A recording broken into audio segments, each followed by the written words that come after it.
안녕하세요. 저는 오늘 프로그램의 진행을 맡은 한림대학교 성심병원 사회사업팀 이경혜 의료사회복지사입니다. 환자와 가족분들과 상담을 진행하다 보면 선생님, 5%만 내면 된다고 알고 있었는데 생각보다 병원비가 많이 나왔어요. 왜 그런가요? 혹은 영수증을 갖고 오셔서 여기 이 금액은 어떤 내용인가요? 등의 비용과 관련된 부분들에 대한 질문을 많이 받고 있습니다. 그래서 오늘 영상에서는 진료비 세부 내역서와 영수증에 대해서 많은 분들이 그동안 많이 질문하셨던 내용을 중심으로 답변해 드리는 시간을 갖고자 합니다. 본격적으로 시작하기에 앞서 오늘 이 시간을 저와 함께 해주실 서지훈 선생님을 소개해 드리겠습니다. 안녕하세요. 건강한 삶과 즐거운 인생이 이루어지는 한림대학교 성심병원팀 서지훈 주임입니다.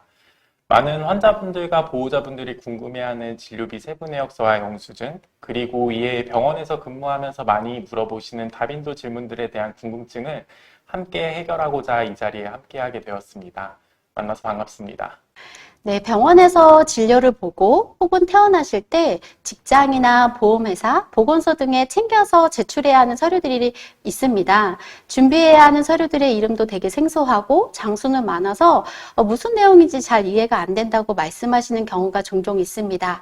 각각의 내용도 달라서 많이 헷갈리실 텐데요. 사실 저도 많이 헷갈리거든요. 그래서 먼저 선생님 진료비 영수증과 세부 내역서에 대해서 설명을 좀 부탁드리겠습니다. 진료비 영수증은 그림과 같은 형식에서 크게 벗어나지 않습니다. 국민건강보험 요양급여의 기준에 관한 규칙에 서식을 정해놓고 있으며 보시는 바와 같이 외래, 입원이 구분되고 환자의 보험 유형이 기재됩니다. 아래 항목을 보시면 기본 항목과 선택 항목으로 이루어져서 항목별 금액이 기재되고 금액 산정에 따른 진료비 총액과 환자 본인 부담 총액, 납부할 금액이 기재되게 됩니다. 진료비 세부 내역서는 결제한 금액을 바탕으로 영수증에서 보았던 기본 항목과 선택 항목들이 어떠한 처방으로 구성되어 있는지 좀 더 세세하게 볼 수 있는 서류라고 보시면 됩니다. 예를 들면 기본 진찰료 항목에는 진찰료와 의료지 평가 지원금을 산정하여 전문 병원이 국민에게 수준 높은 의료 서비스를 제공할 수 있도록 지원하는 금액이 함께 책정이 되어 있는데요. 이렇게 진찰료를 구성하고 있는 항목이 무엇인지를 세세하게 확인할 수 있는 서류가 바로 진료비 세부 내역서가 되겠습니다. 첫 번째 질문입니다. 선생님, 그러면 진료비 세부 내역서가 영수증을 대신할 수 있는 건가요? 사보험 등을 신청할 때 두 서류를 모두 요구하는 경우가 많아 번거로우실 텐데요. 두 서식은 국민건강요양급여의 기준에 관한 규칙에 따라 필수적으로 기재되어야 되는 항목과 서식을 다르게 규정하고 있어 두 서류의 양식은 다릅니다. 세부 내역서에는 진료비 영수증을 바탕으로 급여 대상 및 비급여 대상의 세부 항목별로 비용, 실시일자, 사용 횟수, 사용 기간 및 비용 총액을 산정하여 제공하고 영수증은 기본, 선택 항목별 금액만 표시되어 출력되게 됩니다. 선생님, 그러면 예를 들면 국가에서 진행하는 의료비 지원 사업에서 의료 소모품 구입비라든지 보조기, 그다음에 보호자 식대 등이 지원이 안 되는 부분들이 있거든요. 그럼 이렇게 제외되는 항목들을 볼 수 있는 것은 세부 내역서가 되는 건가요? 의료 소모품이라든지 보조기 같은 경우는 치료재료대 항목의 금액 기재가 됐고 그 금액 안에서 실질적으로 제외되는 항목이 어떤 거인지를 확인하기 위해서는 세부 내역서를 참고하시면 됩니다. 두 번째 질문입니다. 선생님, 그럼 약제비 영수증이랑 납입 확인서는 무엇인가요? 약제비 영수증과 납입 확인서 모두 사보험을 청구하실 때 많이들 요청하시는 서류인데요. 약제비 영수증 같은 경우에는 원예 처방, 즉 병원에서 발급받은 처방전을 가지고 외부 약국에서 약을 수령한 경우에 약국에서 발행되는 영수증입니다. 납입 확인서는 진료비 영수증을 더욱더 간소화하여 날짜별로 본인 부담, 응당 부담, 전액 본인 부담, 비급여 등 금액만 간단히 확인할 수 있는 서류가 되겠습니다. 세 번째 질문입니다. 상담을 하다 보면 저는 이 질문도 되게 많이 받게 되는데요. 선생님, 비급여, 전액 본인 부담의 차이는 무엇인가요? 전액 본인 부담은 국민건강보험법 시행규칙, 의료급여법 시행규칙에 따라 건강보험, 즉 의료급여에서 금액을 정하고 있으나 진료비 전액을 환자가 모두 부담하는 항목입니다. 대표적인 예로는 약제, 치료 재료에 대한 급여 비용이 연간 200억 이상 들어 건강보험 재정에 부담을 줄 우려가 있는 처방의 경우가 그렇습니다. 건강보험 적용이 안 되는 비급여는 정하여진 금액이 없어 동일한 진료 행위인 경우에도 병 의원별로 금액이 상이하게 됩니다. 두 가지 항목 다 환자가 전액을 본인이 부담을 다 하지만 금액 상한선이 있느냐 없느냐의 차이라고 보시면 되겠습니다. 선생님, 앞에 영수증에 보면 급여 항목의 본인 부담 항목에서 아랫부분에 선별급여 제외라고 되어 있는데요. 그러면 이 선별급여는 무엇인가요? 건강보험법 제41조 4의 선별급여는 2014년부터 건강보험 보장성 강화를 위한 정책의 일환으로 급여와 비급여의 완충 역할을 한다는 취지로 만들어진 항목이며 환자 치료에 드는 비용 대비 그 효과성이 불확실하여 건강보험 적용이 어려웠던 의료기술에 대해서도 평가 기준에 따라 건강보험이 비용의 일부를 부담하는 제도입니다. 해당 의료기술이 환자의 건강 회복에 잠재적으로 도움이 된다거나 사회적으로 요구가 크다고 판단되면 말 그대로 선별하여 건강보험을 적용하는 것이죠. 따라서 상급종합병원 기준 입원 본인 부담률인 20%가 아닌 더 높은 50에서 80%의 본인 부담률에 대한 처방들이 선별급여, 국민건강보험 시행령 별표 2 제4호의 요양급여라는 진료비 영수증 항목에 기재가 되게 됩니다. 정리하자면 정해져 있는 급여 본인 부담률보다 부담률이 더 높은 항목이 되겠습니다. 선생님, 그러면 환자분들이 오셔가지고, 선생님, 급여 부분은 5%만 내면 된다고 하는데 생각보다 병원비가 많이 나왔어요. 제가 계산해보니까 5%보다 더 많이 내는 것 같아요. 라고 이야기하시는 거는 이 선별급여 때문인가요, 선생님? 선별급여랑 비급여 때문이라고 보시면 되겠습니다. 네, 저는 사실 비급여 전액 본인 부담 선별급여에 대해서 건강보험공단에서 지원하는 재난적 의료비 지원 사업에 대해서 환자분들께 안내할 때 많이 설명해 드리고 있는데요. 이 제도가 경제적인 기준에 해당이 될 경우에 이 비급여 전액 본인 부담 선별급여 부분에 대해 일부를 지원해 주고 있는 제도입니다. 앞으로 이 부분에 대해 더 잘 설명드릴 수 있을 것 같습니다. 5번째 질문입니다. 진료비 세부 내역서로 내가 어떤 유형으로 처방을 받았는지 건강보험 적용 유무를 확인하는 방법이 있을까요? 앞서 보여드렸던 영수증 서식을 보시면 급여 그리고 비급여 항목별 금액을 쉽게 확인하여 보험 적용 유무를 확인하실 수 있으며 처방받은 항목에 대해 단가라든지 실시 횟수, 일수 확인을 통한 금액 비교는 세부 내역서로 쉽게 확인하실 수 있습니다. 선생님, 6번째 질문입니다. 그럼 영수증이랑 세부 내역서를 분실했을 때 재발행이 가능한가요?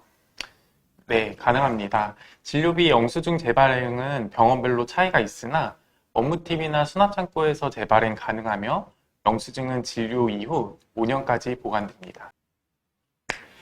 이 재발행을 위해서는 환자 본인이 직접 내원하는 경우에는 신분증만 지참하시면 되고 보호자 또는 대리인이 내원하시는 경우에는 친족의 경우에 환자 신분증 사본, 신청자 신분증, 가족관계 증명서 또는 동본이 필요합니다.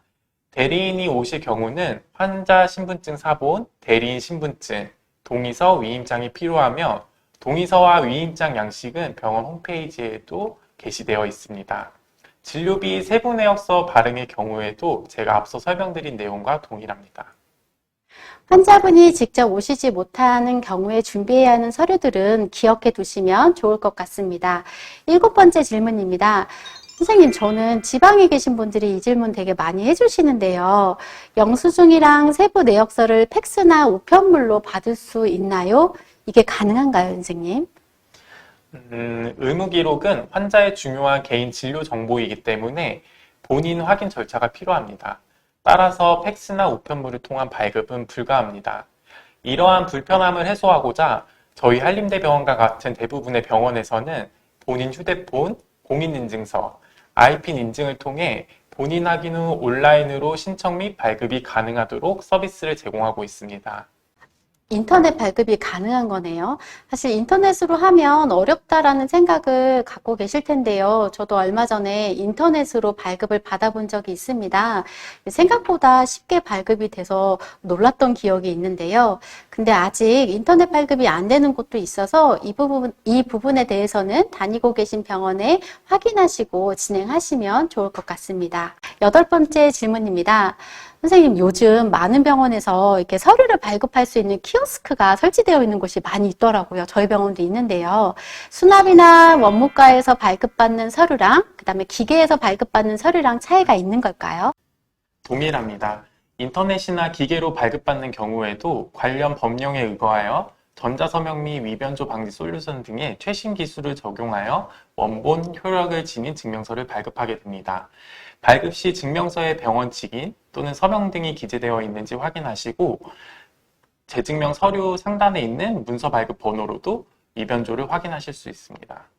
맞습니다. 직인이 있어야 증명서로서 인정을 받을 수 있으니까 서류를 받으실 때 직인이 있는지 꼭 확인하셔야 할 것 같습니다. 9번째 질문입니다.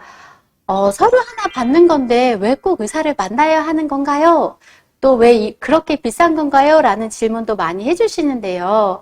진단서 발급받는 방법을 설명해 주시면서 부연 설명해 주시면 좋을 것 같습니다. 의사의 의학적 소견 및 판단이 필요한 진단서는 해당 진료과로 접수하여 의사의 결정을 받은 후 발급됩니다. 따라서 진단서 발급은 의사의 고유 권한인 진료 행위에 포함되므로 진료 접수비가 발생됩니다. 따라서 진료비와 진단서 발급 비용이 함께 드는 것이죠. 서류 발급 비용은 의료기관의 재증명 수수료 항목 및 금액에 관한 기준을 보건복지부 고시로 정하여 놓고 있어 의료법 시행규칙에 따라 작성을 받는 경우에는 최대 상한 금액인 2만 원 안에서 정하도록 규정하고 있으며 사본 발행은 1,000원으로 규정되어 있습니다. 10번째 질문입니다. 산정특례 해당 범위는 어떻게 되는지도 많이 궁금해 하시는데요. 이 부분에 대해 설명을 좀 부탁드리겠습니다. 중증질환 산정특례는 진료비 부담이 높고 장기간 치료가 요구되는 중증질환에 대하여 건강보험 본인 부담을 경감시켜주는 제도입니다. 암 산정특례로 등록된 건강보험 환자는 5년간 해당 질환 진료비 중 건강보험 적용이 되는 부분의 5%만 부담하면 됩니다. 일반적으로 외래는 건강보험 환자 기준 30%에서 60%를 본인 부담하고 적용 후에는 외래, 입원 관계없이 5%만 부담하게 됩니다. 이는 급여 본인 부담금이 해당되며 전액 본인 부담, 앞서 설명드린 본인 부담률을 달리한 선별급여, 비급여 항목 등은 제외됩니다. 선생님, 그럼 의료급여 2종, 차상위 2종 본인부담 경감 대상자 환자분들은 이미 국가에서 의료비 감면 혜택을 받고 계시잖아요. 그럼에도 불구하고 급여 부분에서 일부 부담하시는 금액이 있는데 의료급여 2종, 차상위 2종 환자분들이 중증질환 산정특례 적용을 받게 되면 어떤 혜택을 받을 수 있는 건가요? 이 부분도 환자분들이 많이 문의하시는 부분 중에 하나입니다. 의료급여 2종 수급권자나 차상위 2종 건강보험 자격을 보유하고 계신 분들은 암 환자 산정특례 등록이 되면 등록 시작일로부터 1종으로 종별 변경이 이루어집니다. 이는 자동으로 건강보험 환자는 건강보험공단, 의료급여 환자는 시군구청에서 변경 처리를 도와드립니다. 제가 이 부분에 대해서 선생님께도 되게 문의를 많이 하잖아요. 의료급여 2종 환자분이 암 진단을 받으셨는데 지금 발생된 금액에서 그럼 얼마나 변동이 생기나요? 이런 질문 많이 드리는데요. 그럼 환자분들이 내가 변경이 됐는지 확인을 하려면 어디에 문의하면 되나요? 병원을 내원하시게 되시면 그 수진자 자격조에 건강보험 자격을 조회하게끔 되어 있기 때문에 원무팀이나 접수창구에서 확인하실 수 있습니다. 그리고 많은 분들이 산정특례가 5년이 되면 끝나는데 어떻게 연장해야 하나요? 라는 질문도 많이 주고 계시는데요. 이 부분은 제가 설명을 드리도록 하겠습니다. 진단을 받고 5년이 되는 종료 시점에서 잔존암, 전이암이 있거나 추가로 재발이 확인이 돼서 수술이나 항암 치료를 받게 되거나 혹은 다른 치료를 받는 경우에는 재등록 대상에 해당이 됩니다. 종료 3개월 전부터 종료일까지 신청이 가능하고요. 해당되는 환자분들은 처음 진행했던 등록 절차와 동일한 방법으로 의료기관에서 연장 등록 신청서를 안내해 드립니다. 또한 재등록 신청 기간이 되면 공단에서도 관련 안내문을 발송해 드리고 있거든요. 재등록 사유에 해당이 되시면 의료기관에서 이 부분에 대해서 다시 안내를 해드리니까 걱정을 안 하셔도 될 것 같습니다. 마지막 질문이 될 것 같습니다. 선생님, 헌혈증을 제출하면 의료비 혜택을 받을 수 있나요? 혈액암 환우분들은 보통 수혈 치료를 많이 하시게 되는데요. 혈액관리법에는 의료기관에서 수혈받은 환자가 헌혈증을 제시하였을 경우 무상으로 수혈받도록 보장하고 있습니다. 수혈에 따르는 재반 비용은 혈액에 대한 비용뿐만 아니라 체외 조사 비용 등 기타 비용들이 함께 산정되고 있는데요.